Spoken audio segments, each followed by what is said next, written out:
حضرت یعقوب علیہ السلام کا ملک الموت سے بھائی چارہ تھا۔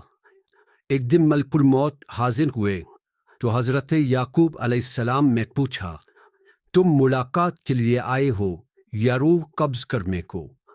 اسرائیل علیہ السلام نے کہا، صرف ملاقات کے لیے آیا ہوں۔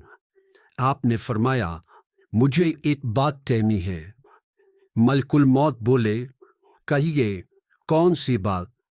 حضرت یعقوب علیہ السلام نے فرمایا، جب میری موت قریب آ جائے اور تم روح قبض کرنے کو آنے والے ہو تو مجھے پہلے سے آگاہ کر دینا۔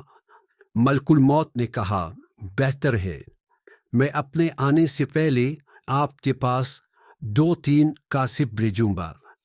جب حضرت یعقوب علیہ السلام کا آخری وقت آیا اور ملک الموت روح قبض کرنے کو آ پہنچے تو آپ نے فرمایا، تم نے تو وعدہ کیا تھا کہ اپنے آنے سے پہلے میرے پاس کاسب بھیجو گے۔ اسرائیل علیہ السلام نے کہا، میں نے ایسا ہی کیا تھا۔ پہلے تو آپ کے کالے بال سفید ہوئے، یہ میرا پہلا کاسب تھا۔ پھر بدن کی طاقت ختم ہو گئی، یہ میرا دوسرا کاسب تھا۔ اور اس کے بعد آپ کا بدن جھک گیا، یہ تیسرا کاسب تھا۔ اے یعقوب علیہ السلام، ہر انسان کے پاس 3 کاسد آتے ہیں،